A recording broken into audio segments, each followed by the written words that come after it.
안녕하세요. 그나무타임 플러스입니다.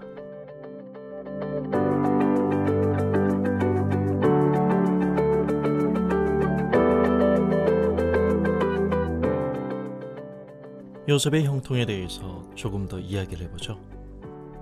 창세기 37장에서 마지막 장인 50장까지의 거의 모든 기록의 중심에 요셉이 등장합니다. 짧지 않은 이 컨텍스트 안에서 언급되는 요셉이 우리의 시선을 끄는 건 그가 세월의 시험을 거뜬히 통과하고 엄청난 자수성가를 이룬 인물이기 때문일 것입니다. 애굽의 총리가 되었기 때문이죠. 교회가 오늘날의 형통의 사례에 스스럼 없이 요셉을 호출하는 이유도 다름 아닌 형통을 출세로 이해하려는 한국적인 정서에 있다고 봅니다. 이런 해석에 재미를 들이고 나면 요셉의 스토리는 하나님의 구속사와는 관계없는 성공적인 삶을 위한 그저 하나의 교본이 되고 맙니다. 창세기에서 요셉의 대목을 찬찬히 읽고 읽자면 요셉의 삶의 후렴구처럼 따라다니는 이 형통에 우리가 아멘으로 화답해야 될 건 출세라는 결과가 아니라 삶에 임하는 요셉 그의 태도에 있음을 알게 됩니다. 자수성가하여 보란듯이 출세한 불굴의 인물로 요셉을 포장하기 전에 형통이라는 단어가 어떠한 상황 속에서 요셉에게 따라붙고 있는가를 눈여겨봐야 합니다. 그런데 우리의 일반적인 예상과는 다릅니다.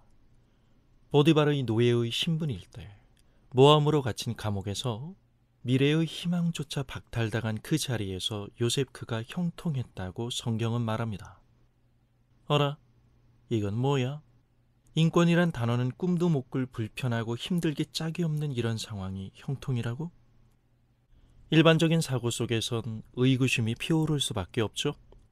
형통이라는 단어가 주는 기분 좋은 뉘앙스에 아멘했다면 성경을 잘 보셔야죠. 요셉의 형통이 어떠한 상황 속에서 잉태되고 있는지를 안다면 여전히 그렇게 흐뭇하고 여유로운 표정으로 아멘할 수 있을까요? 우리에겐 형통에 대한 더 많은 아멘이 아니라 더 많은 이해가 필요합니다. 하나님의 일하심에 대해서 말이죠. 그래야 정상적이고 상식적인 아멘을 할 수 있습니다. 요셉의 삶의 기록을 잘 살펴보면 하나님이 그에게 주신 형통의 배경이 교회적 풍경이 아니었다는 사실에 주목해야 합니다. 여러분 생각해 보세요. 여호와 하나님을 믿는 신앙이 전무한 사람들 속에서 요셉의 기도가, 그의 예배가, 그가 드린 헌금이 사람들에게 감동을 주었을까요? 아니요. 그건 교회적 정서 속에서나 통하는 얘기죠. 기독교 신앙이 모두를 위한 유익이 아니라 신자들만의 사적 지성으로 취급받는 이유는 교회당의 바운더리를 넘어서지 못하는 협소한 세계관의 그 원인이 있다고 봅니다. 기독교는 믿는 우리들만을 위한 내용이 아닙니다. 주님께서 세상으로부터 부름받은 우리를 왜 다시 세상으로 보내시는지 한번 다시 생각해 봐야 하지 않을까요? 성경은 요셉 그가 사람들의 인정을 받았다는 언급 속에서 형통이라는 말을 박아놓고 있습니다. 창세기 39장에 보면 이렇게 나옵니다.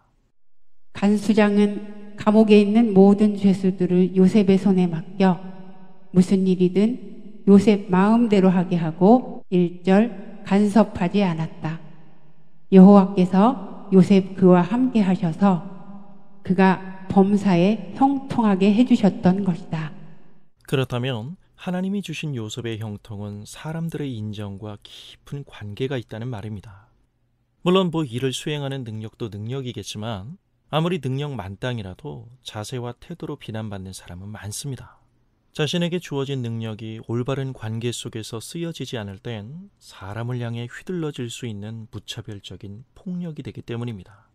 그런 능력에만 기대는 리더십은 결정적인 순간에 반드시 무너집니다.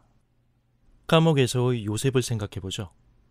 죄수들의 표정을 세심히 읽고 그들과 말을 섞으며 그들의 고민에 귀를 기울입니다.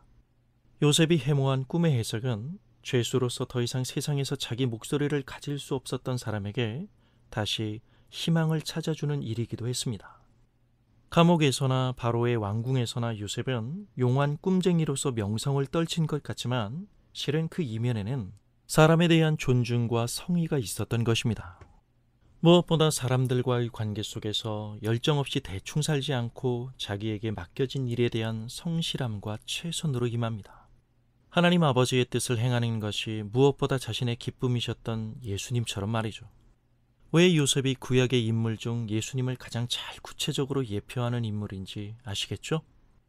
요셉의 형통의 초점은 출세라는 결과론에 있지 않고 여호와 하나님 신앙 안에서 하루하루를 살아가는 그의 태도와 자세에 있습니다. 무너져 내릴 것 같은 마음으로 시작된 애굽 생활이었지만 요셉은 주어진 현실이 비록 자신의 선택지가 아니었더라도 겸손히 그 삶이라는 영역을 끌어안고 살아갑니다. 자신을 다루어 가시는 하나님의 손길에 나를 맡기고 의탁하는 삶이란 모든 일을 주께 하듯 한 것이죠. 성경은 그것을 형통으로 말하고 있다는 사실을 놓쳐서는 안 됩니다. 우리의 사소한 일상은 나 자신의 기록임과 동시에 나를 다루어 가시는 하나님의 역사입니다. 그리고 하나님의 그 손길은 더불어 이웃의 삶과 맞물려 만들어 가시는 하나님의 인도하심이고요. 오늘의 하루하루가 하나님의 임재의 장이라면 우리는 매사에 적당주의를 허용하지 않고 성실과 성의와 책임을 다해서 살아야 합니다. 그러한 자세야말로 오늘의 삶을 열어주신 하나님을 향한 바른 태도이며 더 나아가 그것이 형통을 사는 삶입니다. 믿습니다를 남발하며 황당한 장밋빛 꿈속에서 그리는 미래의 언젠가의 형통이 있지 않고 그리스도 예수 안에서 오늘을 열어주신 하나님 앞에서의 성실과 책임을 다하는 자세 속에 이웃과 나를 위한 참된 형통이 있는 것입니다. 이러한 크리스찬의 삶에서 세상은 예수 그리스도를 제대로 볼 수 있는 것입니다. 감사합니다.